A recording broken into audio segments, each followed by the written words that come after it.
আসসালামু আলাইকুম। আজ আমরা পড়ব প্রতিবিম্ব। প্রতিবিম্ব কি, প্রতিবিম্ব কত ধরনের হয়, কিভাবে তৈরি হয়, সেগুলো একটু একটু দেখব। আমরা দেখেছি আলোর প্রতিসরণ এবং প্রতিফলন, অর্থাৎ আমি কি বলতে চাইছি যে কোনো বস্তুর উপর যখন আলো পড়ে তখন কি কি ঘটনা ঘটতে পারে সেগুলো আমরা দেখেছি। যেমন যদি কাঁচের উপর আলো পড়ে তাহলে কি হয়, আলোর প্রতিফলন হতে পারে এবং প্রতিসরণ হতে পারে। মনে রাখবে, যখন কোনো বস্তুর উপর আলো পড়ে তখন প্রধানত তিনটে ঘটনা ঘটে। এক, আপতিত আলোর কিছু অংশ প্রতিফলিত হয়, অর্থাৎ আলোর প্রতিফলন ঘটে। দ্বিতীয়ত, প্রতিসরণ ঘটে, আপতিত আলোর কিছু অংশ প্রতিসৃত হয়। আর 3 নম্বর হচ্ছে যে আলোর শোষণ ঘটে। যখন কোনো বস্তুর উপর আলো পড়ে তখন সেই বস্তু আপতিত আলোর কিছু অংশকে শোষণ করে নেয়। ঠিক আছে, তার মধ্যে আমরা এই জিনিসটা নিয়ে কাজ করছি না, আমরা শুধু কাজ করছি কোনটা নিয়ে, আলোর প্রতিফলন এবং প্রতিসরণ।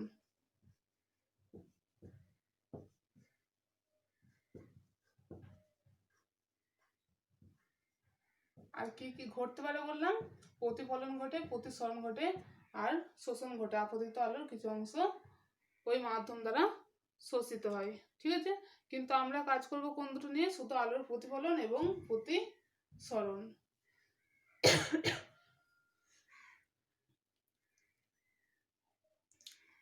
মনে করো একটা লেন্স। লেন্স কেমন দেখতে হয় তোমরা দেখোনি। লেন্স তোমরা যেমন আয়না দেখেছো, দর্পণ, দর্পণ কেমন দেখতে হয়, দর্পণ আমরা যখন আঁকি তখন এইভাবে আঁকি, এইরকম, তাই না?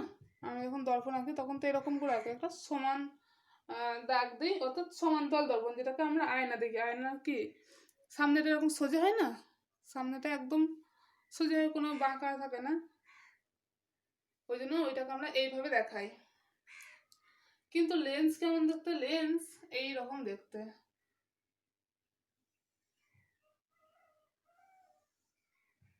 এটা বলা হয় উত্তল লেন্স। ঠিক আছে, একটু একটু করে বলবো, একটু একটু করে নতুন জিনিস শিখবে আজকে। এইটাকে বলা হয় উত্তল লেন্স। ঠিক আছে, দেখো পেটটা মোটা আর দুটো ধার সরু হয়েছে। এইটাকে বলা হয়, এই যে একটা দেখো আমি ডট ডট করে দাগ দিচ্ছি, এইটাকে বলা হয় লেন্সের অক্ষ। কি বলা হয়, লেন্সের অক্ষ, মিডল পয়েন্ট বলতে পারো। এটাকে অক্ষ নয়, এটাকে তোমরা বলবে এটা লেন্সের মাঝখান বলবে। ঠিক আছে, অর্থাৎ এটাকে আমি দুটো ভাগে, দুটো সমান ভাগ দেখিয়েছি। আর লেন্সের অক্ষ হচ্ছে এইটা, সরি ওইটা লেন্সের অক্ষ নয়। লেন্সের অক্ষ হচ্ছে এই মাঝখান বরাবর যদি একটা দাগ দিই তাহলে সেইটা বলে লেন্সের অক্ষ। লেন্সের অক্ষর আরও সুন্দর সংজ্ঞা আছে, সেই সংজ্ঞাতে আমি এখন যাচ্ছি না। আমি শুধু সিম্পলি যাতে জিনিসটা কি বুঝতে পারো সেই জন্য এইভাবে দেখালাম।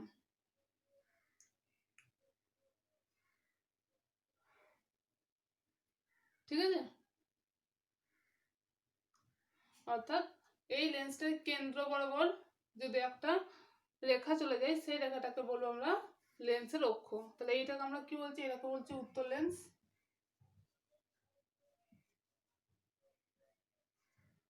হয়েছে, লেন্সের এই দুটোকে বলা হয় মেরু, এই যে দুটো প্রান্ত এই দুটোকে বলা হয় মেরু। ওকে, আর লেন্সের কেন্দ্র বরাবর যে দাগটা গেছে, যে রেখাটা গেছে, সেটাকে বলবো লেন্সের প্রধান অক্ষ। কি বলবো, লেন্সের প্রধান অক্ষ।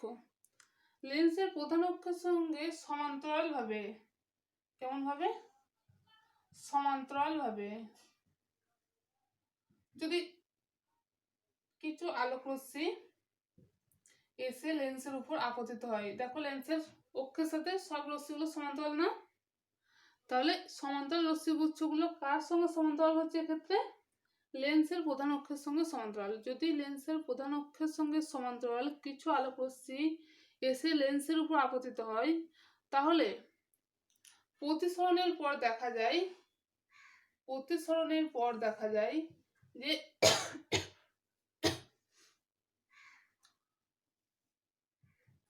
রশ্মিগুলো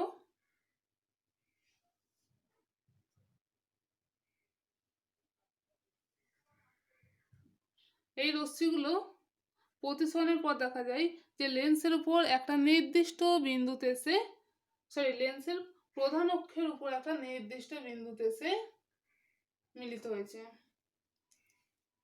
ঠিক আছে, এইটাকে বলা হয় লেন্সের ফোকাস।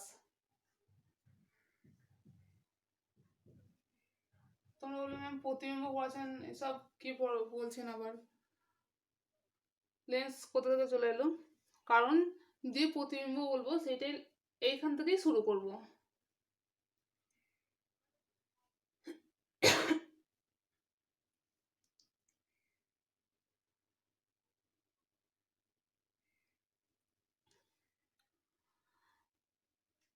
ঠিক আছে, তাহলে আমরা আপাতত এটা দেখলাম যে কি ঘটে, আলোকরশ্মি কিভাবে মিলিত হয়, হ্যাঁ সেটা আমরা দেখলাম। এটা এখন তাহলে আমরা দেখছি যে যদি প্রধান অক্ষের সঙ্গে সমান্তরালভাবে একগুচ্ছ আলোকরশ্মি এসে লেন্সের উপর আপতিত হয়, তাহলে প্রতিসরণের পর তারা কি হয়, প্রধান অক্ষের উপর একটা নির্দিষ্ট বিন্দুতে মিলিত হয়। এই নির্দিষ্ট বিন্দুটাকে কি বলে?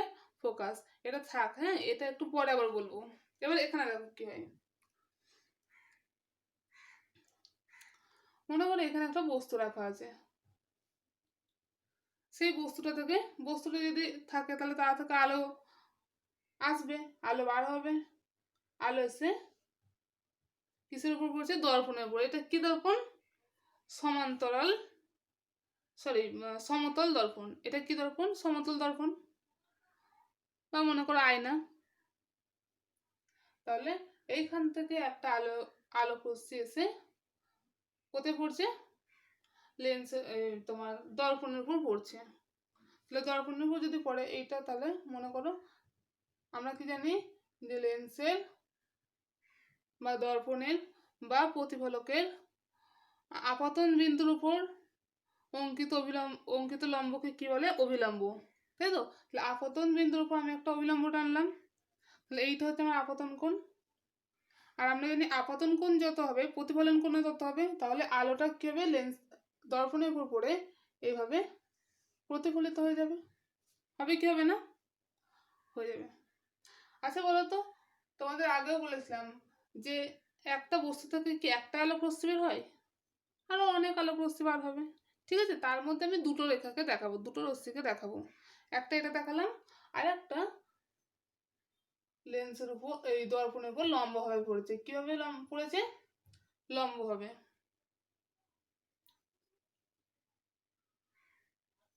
ঠিক আছে, যদি লম্বভাবে এসে পড়ে তাহলে আপতন কোণ কত? আপতন কোণ কত? কিছুই নেই, কারণ এটাই আপতিত রশ্মি, এটাই আপতিত রশ্মি, এটাই অভিলম্ব।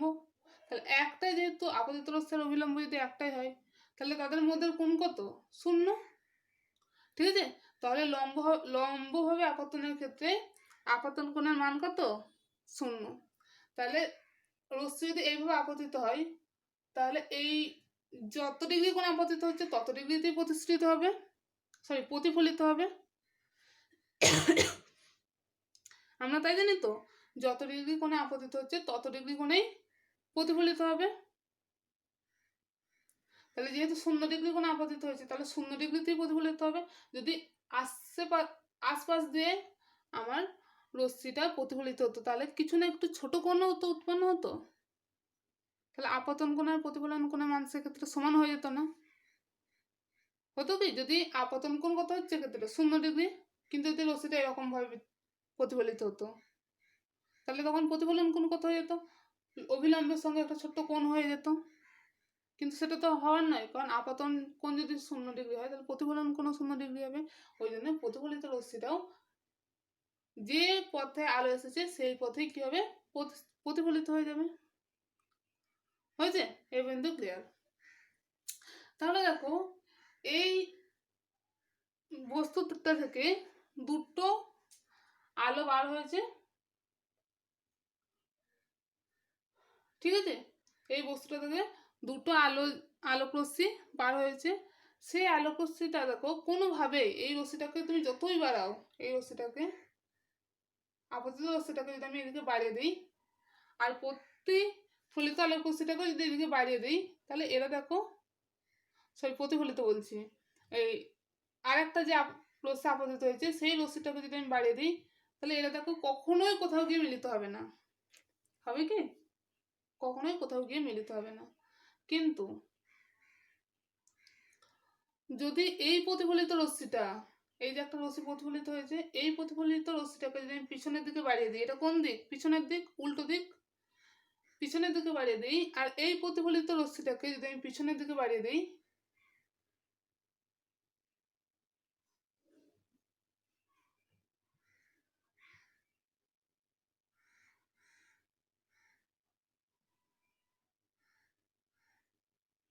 তাহলে এটা দেখো এসে একটা বিন্দুতে মিলিত হচ্ছে।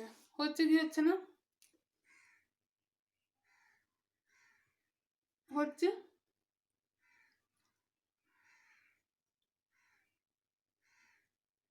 তাহলে এই বস্তুটাকে বলা হয়, এই যে একটা বস্তু, মনে করে বস্তুটা ছিল এখানে, কিন্তু বস্তুটাকে আমরা দেখতে পাবো কোথায়?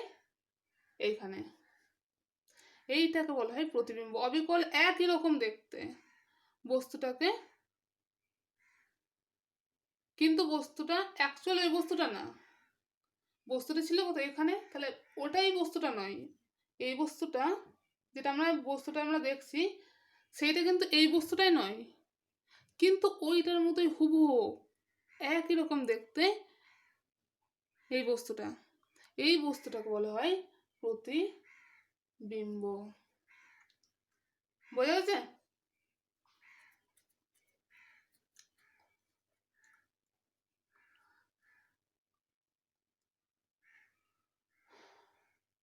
তাহলে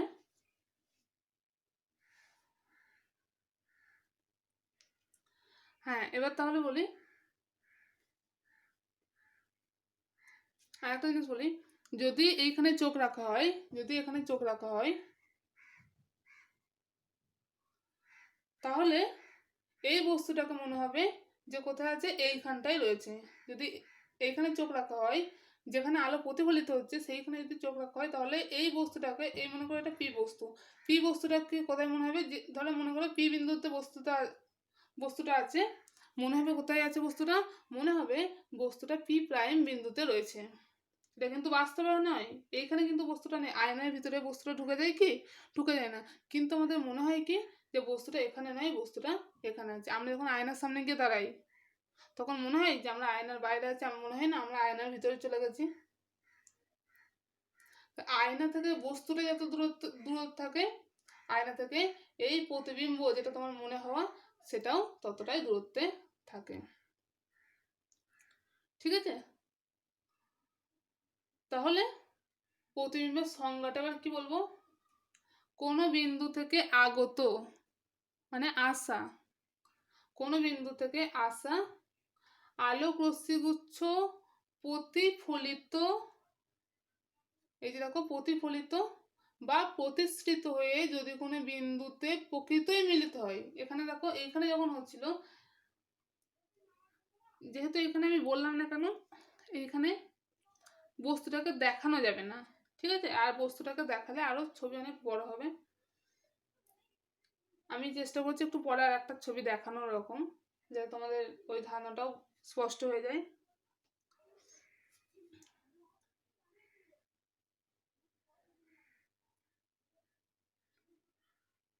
এক মিনিট। হ্যাঁ দেখো, নিচে আমি ছোট করে এঁকেছি। হ্যাঁ, মনে করে একটা পিকিউ বস্তু রয়েছে। হুম, পিকিউ বস্তুটা থেকে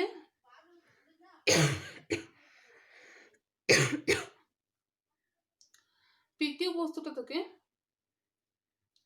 দুটো আলোক রশ্মি আমি বেরোনো দেখিয়েছি।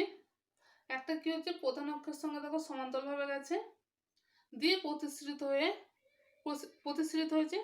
আর একটা আলোক রশ্মি দেখো তির্যকভাবে গেছে, লেন্সটা ঠিক মাঝখান বরাবর, মাঝখান দিয়ে গেছে, দিয়ে দিয়ে প্রতিসৃত হচ্ছে। এইটা হচ্ছে আপতিত হচ্ছে, লেন্সের উপর প্রথমে আপতিত হচ্ছে, তারপর দেখো এটা প্রতিসৃত হচ্ছে। হ্যাঁ, এইটা কি ঘটছে এতটা দেখানো হয়, তারপরের অংশটা আমরা দেখবো। হ্যাঁ, এইটা এখন তোমাদের পাঠের মধ্যে নয়। তাহলে ওই প্রতিসৃত রশ্মি প্রথমে হচ্ছে এই একটা, দেখো এই একটা আপতিত হচ্ছে রশ্মি, তারপর এটা প্রতিসৃত হয়েছে, এটা প্রতিসৃত রশ্মি। আর এই একটা রশ্মি দেখো লেন্সের উপর আপতিত হয়েছে, তারপর ওটা প্রতিসৃত হয়েছে। এই প্রতিসৃত রশ্মি দুটো দেখো প্রকৃতপক্ষে একটা বিন্দুতে মিলিত হয়েছে। আর এটা কোন অংশটা, এটা হচ্ছে এই বস্তুটার মাথার অংশটা। তাহলে মাথার অংশটা এখন এইখানে, মাথাটার বস্তুটা এখানে, আর লেজটা যেখানে ছিল, লেজটা সেই অক্ষের উপরেই। আর বস্তুটা এখন উল্টে গেছে, দেখো তীর চিহ্নটা আমি উল্টে দিলাম। বস্তুটা মাথাটা উপরে ছিল, এখন বস্তুটা মাথাটা নিচে চলে এসছে। তাহলে যদি এইখানটায় দেখা হয়, যদি এইটার ক্ষেত্রে দেখা হয়, তাহলে মনে হবে যে বস্তুটা এইখানে নয়, বস্তুটা আছে কোথায় মনে হবে না, প্রকৃত তুমি দেখতে পাবে যে বস্তুটা এইখানে রয়েছে মনে হবে। ঠিক আছে,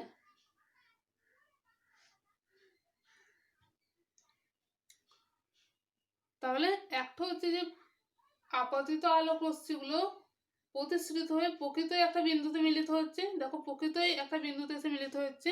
আর এই ক্ষেত্রে আপতিত রশ্মিগুলো প্রতিফলনের পরে কোনো বিন্দুতে মিলিত হচ্ছে না, বরং ওদেরকে যদি উল্টো দিকে বাড়িয়ে দেওয়া হয়, ওই প্রতিফলিত রশ্মিগুলো উল্টো দিকে বাড়িয়ে দিলে মনে হচ্ছে একটা বিন্দুতে তারা এসে মিলিত হয়েছে, এটা মনে হচ্ছে একটা বিন্দুতে এসে মিলিত হচ্ছে।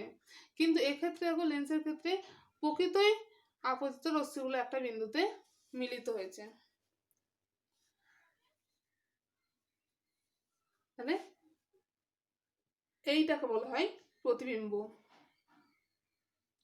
প্রতিবিম্বের সংজ্ঞাটা বলি, তখন বলতে বলতে আটকে গেলাম, মানে বন্ধ করে দিলাম। কোনো বিন্দু থেকে আগত আলোক রশ্মিগুলো প্রতিফলনের পর বা প্রতিসরণের পর যদি প্রকৃতই কোনো বিন্দুতে মিলিত হয় বা কোনো বিন্দু থেকে অপসৃত বা আসছে বলে মনে হয়, তাহলে দ্বিতীয় বিন্দুটাকে প্রথম বিন্দুর প্রতিবিম্ব বলা হয়। ঠিক আছে, দ্বিতীয় বিন্দুটাকে প্রথম বিন্দুর প্রতিবিম্ব বলা হয়। অনেকে বলে প্রথম বিন্দুটাকে দ্বিতীয় বিন্দুর প্রতিবিম্ব, তা নয়, দ্বিতীয়টাকে যেটা তৈরি হচ্ছে সেইটাকে প্রথম বস্তুর প্রতিবিম্ব বলা হয়। কারণ এই যে বস্তুটা রাখা আছে এটা অরিজিনাল, এটা কি ডুপ্লিকেট হয়ে গেছে। তাহলে কোনো বস্তু থেকে আগত আলোক রশ্মিগুচ্ছ প্রতিফলিত বা প্রতিসৃত হয়ে যদি কোনো বিন্দুতে প্রকৃতই মিলিত হয় বা অন্য কোনো বিন্দু থেকে অপসৃত হচ্ছে বলে মনে হয়, তাহলে দ্বিতীয় বিন্দুটাকে প্রথম বিন্দুর প্রতিবিম্ব বলা হয়। বিন্দুটা ছিল কোথায়, এখানে বিন্দুর প্রতিবিম্ব কোথায় তৈরি হচ্ছে, এখানে হয়েছে। এই প্রতিবিম্ব দুই রকমের হয়। কত রকমের হয়? প্রতিবিম্ব দুই রকমের হয়। একটা হচ্ছে সদ্বিম্ব, আর একটা হচ্ছে অসদ্বিম্ব। এইটাকে বলা হয় সদ্বিম্ব।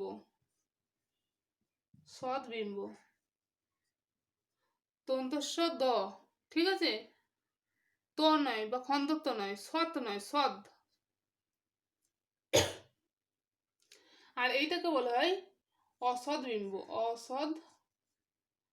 বিম্ব। কি পার্থক্য আছে? এইখানে দেখো রশ্মিগুলো প্রকৃতই কোনো বিন্দুতে এসে মিলিত হয়নি, প্রতিবিম্বটা যেটা তৈরি হচ্ছে সেটা রশ্মিগুলোর প্রকৃত মিলনের ফলে নয়। কিন্তু এইখানে বস্তুর যে রশ্মিগুচ্ছগুলো বস্তু থেকে এসেছে, সেই সেই রশ্মিগুচ্ছ প্রতিসরণের পর প্রকৃতই একটা বিন্দুতে মিলিত হয়েছে এবং একটা প্রতিবিম্ব তৈরি হয়েছে। এই ধরনের প্রতিবিম্বকে বলা হয় সদ্বিম্ব। যখন আপতিত রশ্মিগুচ্ছ প্রতিফলন বা প্রতিসরণের পর প্রকৃতই কোনো বিন্দুতে মিলিত হয় তখন ওই প্রতিবিম্বকে বলা হয়, যখন প্রকৃতই কোনো বিন্দুতে মিলিত হয় তখন ওই দ্বিতীয় বিন্দুকে বলা হয় প্রথম বিন্দু সদ্বিম্ব। আর যখন কোনো বিন্দু থেকে আগত আলোকরশ্মিগুচ্ছ প্রতিফলন বা প্রতিসরণের পর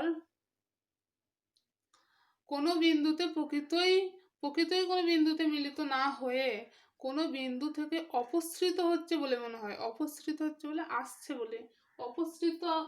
বলে মনে হয়, তখন দ্বিতীয় বিন্দুকে প্রথম বিন্দুর অসৎ বিম্ব বলে। ঠিক আছে, কোনো বিন্দু থেকে আগত আলোকরশ্মিগুচ্ছ প্রতিফলন বা প্রতিসরণের পর যদি প্রকৃতই কোনো বিন্দুতে মিলিত হয় তাহলে ওই দ্বিতীয় বিন্দুকে প্রথম বিন্দুর সদ্বিম্ব বলে। আর কোনো বিন্দু থেকে আগত আলোকরশ্মিগুচ্ছ প্রতিফলন বা প্রতিসরণের পর যদি প্রকৃতই কোনো বিন্দুতে মিলিত না হয়ে দ্বিতীয় কোনো বিন্দু থেকে অপসৃত হচ্ছে বলে মনে হয় তাহলে দ্বিতীয় বিন্দুটাকে প্রথম বিন্দুর অসৎ বিম্ব বলা হয়। ঠিক আছে, তাহলে সদ্বিম্ব আর অসৎ বিম্বের মধ্যে কি পার্থক্য হলো? এক্ষেত্রে প্রথমে হচ্ছে যে প্রতিফলিত বা প্রতিসৃত বিন্দু রশ্মিগুলো আলোক রশ্মিগুলো প্রকৃতই কোনো বিন্দুতে মিলিত হয়, আর এক্ষেত্রে প্রতিফলিত বা প্রতিসৃত রশ্মিগুচ্ছ প্রকৃতই কোনো বিন্দুতে মিলিত না হয়ে কোনো বিন্দু থেকে অপসৃত হচ্ছে বলে মনে হয়। ঠিক আছে, আচ্ছা, এই যে সদ্বিম্ব যেখানে আলোক রশ্মি প্রকৃত মিলিত হয় সেটা সেই প্রতিবিম্বটাকে তোমার পর্দায় ফেলা যায়। ঠিক আছে, অর্থাৎ সদ্বিম্বকে পর্দায় ফেলা যায় কিন্তু অসৎবিম্বকে পর্দায় ফেলা যায় না। ঠিক আছে, ওই যে সিনেমা হলে সিনেমা দেখায় সেখানে কোন ধরনের প্রতিবিম্ব তৈরি হয়, সদ্বিম্ব না অসৎবিম্ব? পর্দায় ফেলা হয় কোনটা? যেটা প্রকৃতই রয়েছে, প্রকৃতই যখন আলোক রশ্মিগুচ্ছ মিলিত হচ্ছে তখন সেটাকে পর্দায় ফেলা যাবে। ঠিক আছে, তাহলে সদ্বিম্বকে পর্দায় ফেলা যায়, অসৎবিম্বকে পর্দায় ফেলা যায় না। হয়েছে, সদ্বিম্ব কোথায় তৈরি হয়? সাধারণত উত্তল লেন্সে সদ্বিম্ব তৈরি হয় আর সমতল দর্পণে অসৎবিম্ব তৈরি হয়। সমতল দর্পণে তৈরি হচ্ছে, সমতল দর্পণে অসৎবিম্ব তৈরি হয়। আচ্ছা, সদ্বিম্বের ক্ষেত্রে দেখো, সদ্বিম্বের মাথাটা নিচের দিকে হয়ে গেছে।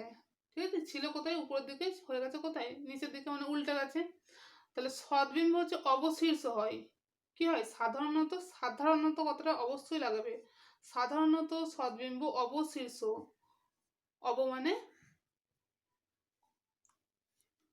মানে নিচ। ঠিক আছে, আর শীর্ষ মানে মাথা, তাহলে মাথা নিচের দিকে, তাহলে এটা অবশীর্ষ। আর যখন আয়নার সামনে গিয়ে দাঁড়াও তাহলে তোমার মাথাটা নিচের দিকে লাগে না উপরের দিকে সোজাই লাগে? কেমন মনে হয়? যে মাথাটা নিচের দিকে চলে আসছে? তা নিশ্চয়ই মনে হবে না। মনে হয় কি, যেমন মাথাটা উপরের দিকে ছিল তেমন আয়নার ভিতরে মাথাটা উপরের দিকে আছে। তাহলে অসৎ বিম্ব হচ্ছে সমশীর্ষ। হয়েছে, তাহলে আমি মোটামুটি 4টে পার্থক্য বললাম। একটা কি, রশ্মিগুচ্ছ আপতিত রশ্মিগুচ্ছ প্রতিফলন বা প্রতিসরণের পর প্রকৃতই কোনো বিন্দুতে মিলিত হয়। এক্ষেত্রে আপতিত রশ্মিগুচ্ছ প্রতিফলন বা প্রতিসরণের পর প্রকৃতই কোনো বিন্দুতে মিলিত না হয়ে অন্য কোনো বিন্দু থেকে অপসৃত হচ্ছে বলে মনে হয়। ওই যে সদ্বিম্বকে পর্দায় ফেলা যায়, অসৎবিম্বকে পর্দায় ফেলা যায় না। সদ্বিম্বের ছবি তোলা যায়, অসৎবিম্বের ছবি তোলা যায় না। আচ্ছা, সদ্বিম্ব সাধারণত অবশীর্ষ হয়, অসৎবিম্ব সাধারণত সমশীর্ষ হয়। সদ্বিম্ব কোথায় তৈরি হয়? সাধারণত উত্তল লেন্সে তৈরি হয়, আর অসৎবিম্ব সাধারণত সমতল দর্পণে তৈরি হয়। ঠিক আছে, তাহলে আজকে এই পর্যন্তই থাক। পার্শ্ব পরিবর্তনটা আর বললাম না। পার্শ্ব পরিবর্তন রয়েছে এগুলো। হ্যাঁ, এইখানে একটু বলেই দিই পার্শ্ব পরিবর্তনটা। দেখো, আমি একটা কথা বারবার বললাম যে এইখানে দর্পণ থেকে বস্তু যত দূরত্বে থাকে, দর্পণ থেকে প্রতিবিম্ব ততটা দূরত্বে তৈরি হয়। সমতল দর্পণে অবশ্যই সমতল দর্পণে বস্তু যত দূরত্বে থাকে প্রতিবিম্ব তত দূরত্বে থাকে। হয়েছে? এবার সমতল দর্পণটাকে আমি এইভাবে দেখাই। সমতল দর্পণকে এইভাবে দেখালাম। তাহলে মনে করো আমি একটা লেটার লিখলাম এল। ঠিক আছে? ঠিক আছে, তাহলে এই এল এর এই প্রান্তটা দর্পণ থেকে কয়টুকুনি দূরত্বে? অল্প দূরত্বে। তাহলে প্রতিবিম্বটাও কোথায় তৈরি হবে? প্রতিবিম্বটাও কোথায় তৈরি হবে? এই বিন্দুটা কোথায় তৈরি হবে? এতটা দূরত্বে, মানে মোটামুটি এতটা দূরত্বে। এখানে এই বিন্দুটা তৈরি হলো। তারপর এই এই রেখাটা আছে, এই বিন্দুটা কোথায় আছে? এই বিন্দুটা এতটা দূরত্বে তৈরি হলো দর্পণ থেকে এতটা দূরত্বে এল। তাহলে এইটা এখন কি হয়ে গেল? এরকম। আচ্ছা, এই রেখাটা দর্পণ থেকে এতটা দূরত্বে, তাহলে এই রেখাটা দর্পণ থেকে এতটা দূরত্বে, অর্থাৎ এইখানে। তাহলে এলটা দেখো ছিল এরকম, হয়ে গেল, ঘুরে গেল। যদি আমি পি বলি, পি এর এই প্রান্তটা এইটুকুনি দূরত্ব, তাহলে এই দূরত্বই হবে এই মাথাটা। আর এই রেখাটা কোথায়? এতটা দূরত্বে, এই রেখাটা এতটা দূরত্বেই তৈরি হবে। তাহলে আমার ছিল কি? আমার ছিল পি, হয়ে গেল কিউ, তাই তো? তাহলে এই যে দেখো পরিবর্তন কিভাবে পরিবর্তন হচ্ছে, উপর নিচে হচ্ছে কি? মাথাটা কি নিচের দিকে চলে আসছে? মাথাটা কিন্তু নিচের দিকে আসেনি, শুধু কি হচ্ছে? শুধু সাইডটা ঘুরে যাচ্ছে। ঠিক আছে, এরকম ছিল কিন্তু এরকম কেউ উল্টে দিয়েছে, এই লেখাটাকে ধরে কেউ এরকম উল্টে দিয়েছে, এই লেখাটাকে ধরে কেউ এরকম উল্টে দিয়েছে, তাই তো? এইটা হলো পার্শ্ব পরিবর্তন। দর্পণে কোনো বস্তুর এই যে পাশাপাশি পরিবর্তন, ঠিক আছে, পাশ দিয়ে পরিবর্তন, এটা বলে পার্শ্বীয় পরিবর্তন। পার্শ্ব পরিবর্তন। এবার যদি আমি ধরি এম, ঠিক আছে, যদি আমি বলি এম, এম না এ ধরো, যদি বলি আমি এ, এই দিকটা কতটা দূরত্ব আছে? এতটা, তাহলে এটা এতটা দূরত্বই হবে। এটা একটু বেশি দূরত্বে, এখানটা একটু বেশি দূরত্বে, তার মানে এই দিকটা এরকম হলো। এইটা এতটা দূরত্বে, তাহলে এই দিকটা এতটা দূরত্ব হবে, হলো। ঠিক আছে, তাহলে এর দেখো পার্শ্ব পরিবর্তন হয় না। তাহলে তোমরা আমাকে দেখাবে যে কোন কোন অ্যালফাবেটগুলোর পার্শ্ব পরিবর্তন হয়, কোন কোন লেখাগুলোর পার্শ্ব পরিবর্তন হয় না। আচ্ছা, এখানে তাহলে আরেকটা কোশ্চেন বলে শেষ করে দিই। অ্যাম্বুলেন্সের ক্ষেত্রে গাড়িতে অ্যাম্বুলেন্স লেখাটা উল্টো করে লেখা থাকে কেন? অ্যাম্বুলেন্স লেখাটা উল্টো করে লেখা থাকলে যখনই সেটা দর্পণে এসে পড়বে, অ্যাম্বুলেন্সের গাড়িতে অ্যাম্বুলেন্স লেখাটা এরকম উল্টাভাবে থাকে কেন? না, এই লেখাটা যখনই সামনের গাড়ির দর্পণে পড়ে, সামনের গাড়িটার দর্পণে পড়ে, ওই যে আয়নার পাশের যে আয়নাগুলো থাকে সেই আয়নার উপর যখন পড়ে, তখন এই অ্যাম্বুলেন্স লেখাটা উল্টে যায়। প্রথমে এ আছে, এ হলো, তারপর এম, তারপর বি, তারপর ইউ, তারপর এ, এল, এল এ, এন, সি, এ। ঠিক আছে, দেখো লেখাটা কি হয়ে গেল? যখনই দর্পণে পড়লো তখনই সোজা হয়ে গেল। আর যদি সোজা থাকতো, প্রকৃত যদি সোজা থাকতো, তাহলে দর্পণে পড়লে সে উল্টে যেত। একজন যে গাড়ি চালাবে সে তো পিছন ঘুরে দেখবে না যে আমার পিছনে কি গাড়ি আসছে দেখি, সে কি করবে? সে তার আয়নাতে দেখবে। আয়নাতে যদি দেখে এই লেখাটা যদি সোজা দেখাই তাহলে সে পড়তে পারবে। যদি এই লেখাটা সোজা থাকতো, প্রকৃত যদি সোজা থাকতো, তাহলে আয়না এসে কি হতো? উল্টে যেত, তাই তো? তার দর্পণে যখন পড়তো উল্টে যেত, সে আর বুঝতে পারতো না এটা কি গাড়ি। কিন্তু অ্যাম্বুলেন্স হচ্ছে একটা, মানে রোগী বা অসুস্থ যে সমস্ত মানুষ বা মৃত মানুষ রয়েছে তাদের বহন করে নিয়ে যাওয়ার জন্য গাড়ি, তাই তো? অসুস্থ রোগী বহনকারী গাড়ি। তাহলে এর কি দরকার? সর্বক্ষেত্রে তার রাস্তা দরকার, যে সবসময় যেন তার রাস্তাটা ছাড়া পায়। আর নিয়ম এটা যে অ্যাম্বুলেন্সের গাড়িকে যত ভিড়ে থাকুক, অ্যাম্বুলেন্সের গাড়িকে আগে ছেড়ে দিতে হবে। ঠিক আছে। এবার যদি ড্রাইভার, যে সামনের গাড়ির যিনি ড্রাইভার, তিনি যদি বুঝতে না পারেন যেটা অ্যাম্বুলেন্সের গাড়ি, তিনি রাস্তা ছাড়বেন না। কিন্তু যদি তিনি বুঝতে পারেন এটা অ্যাম্বুলেন্সের গাড়ি, তাহলে রাস্তা ছেড়ে দেবেন।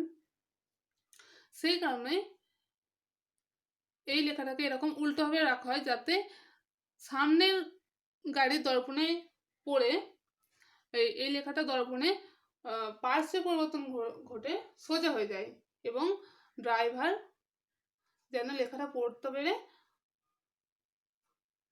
ওই অ্যাম্বুলেন্সের জন্য রাস্তা ছেড়ে দেন, এবং যাতে অসুস্থ ব্যক্তিটাকে তাড়াতাড়ি হাসপাতালে নিয়ে যাওয়া যায়।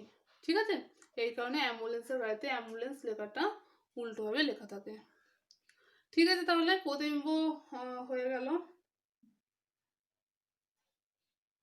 ঠিক আছে, আসসালামু আলাইকুম।